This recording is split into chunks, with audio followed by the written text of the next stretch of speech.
எந்த மூன்றில் விழிப்புணர்வு தேவை? மகிழ்ச்சியாக இருப்பதற்குரிய செயல்களை செய்கிறோமா என்பதுதான் கேள்வி.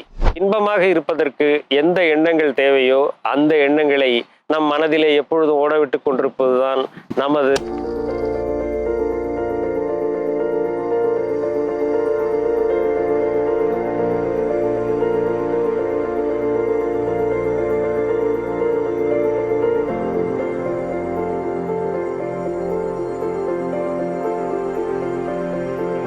வாழ்க வையகம், வாழ்க வளமுடன்.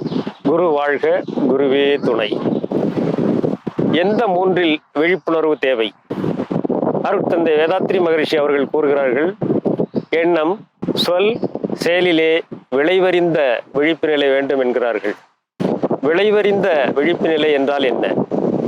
நாம் நமது வாழ்க்கையிலே எப்பொழுதும் மகிழ்ச்சியாக இருப்பதைத்தான் விரும்புகிறோம். ஆனால் மகிழ்ச்சியாக இருப்பதற்குரிய செயல்களை செய்கிறோமா என்பதுதான் கேள்வி.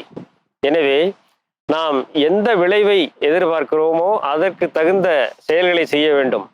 எந்த செயலானாலும் அதற்கு மூலமாக இருப்பது எண்ணம்தான். ஒரு எண்ணம்தான் சொல்லாக வருகிறது, செயலாக வருகிறது. அந்த செயலிலே ஒரு விளைவு வருகிறது. அந்த விளைவு இன்பமாகவோ துன்பமாகவோ இருக்கிறது.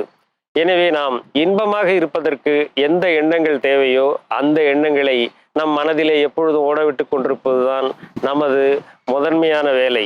நம்மளுடைய எண்ணங்கள் எப்பொழுதும் நல்ல எண்ணங்களாக இருக்குமா என்றால் நாம் அவற்றை தற்சோதனை செய்து பழகுகின்ற பொழுதுதான் நல்ல எண்ணங்களாக வைத்துக்கொள்ள முடியும். எனவே நல்ல எண்ணம் நல்ல செயலாக நல்ல சொல்லாக மலர்கிறது. நல்ல விளைவு அதிலிருந்து வருகிறது. தீமையான எண்ணம் தீமையான சொற்களையும் செயல்களையும் கொண்டு வருகிறது. அவற்றிலிருந்து விளைவு தீமையாக இருக்கிறது. அந்த விளைவு துன்பத்தை தருகிறது. எனவே விளைவை அறிந்த விழிப்பு நிலை மனிதனுக்கு தேவை. அவ்வாறு வேண்டுமானால் மனவளக்கலையில் உள்ள அடிப்படை பயிற்சிகளை நாம் கற்றுக்கொள்ள வேண்டும். வாழ்க வளமுடன்.